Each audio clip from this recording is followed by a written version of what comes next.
ازاي احول شخصية من شريرة للطيبة؟ عزيزي الكاتب، خليني احكي لك في النصيحة 41 للكتاب. بس عشان اقدر الم لك كل تصنيفات الروايات فانا محتاجة اقسم الموضوع لحاجة من اتنين.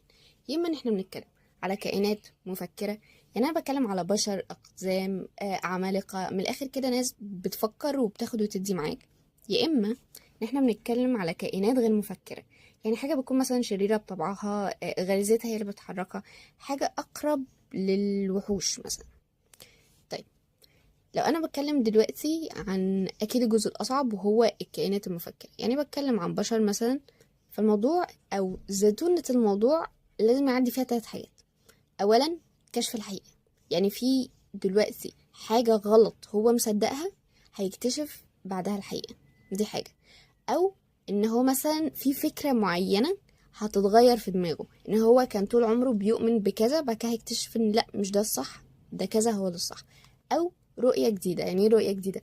يعني انا دلوقتي ببص على مشكلة من وجهة نظر معينة، بس الحقيقة ان انا المفروض ابص عليها من وجهة النظر التانية برضو عشان اقدر اوصل للحقيقة الصح.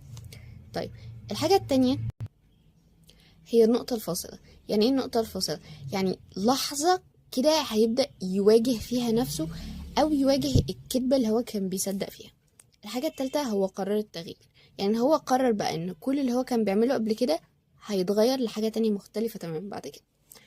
عارفة ان الدنيا غالبا ساحت معاك، فخليني اديك مثال يفهمك الموضوع بالظبط عامل ازاي. دلوقتي احسان بتكره رأفت كره العام.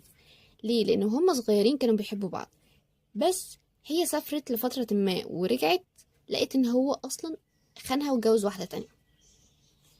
طيب، عملت ايه عشان تنتقم منه؟ فتحت شركة، بقت غنية جدا لدرجة ان هي قدرت ان هي تستحوذ على الشركة بتاعت رأفت، فخلته يفلس. اتسببت في فضيحة لبنته في الكلية، وطردت ابنه من الشغل، ونبذت مراته من الدائرة الاجتماعية. يعني اخدت الانتقام بتاعها تالت ومتلت. قدام هتكتشف ان الحقيقة ان رأفت فعليا ما خانهاش ولا حاجة.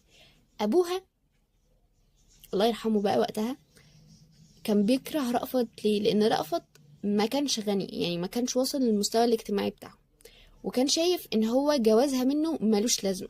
هو كان عايزها تتجوز واحد تاني عشان يقدر من خلاله ان هو يوسع الشركة بتاعته. فلما هي سافرت، فهم رأفت ان هي سافرت تتجوز واحد تاني لان هو اغنى منه.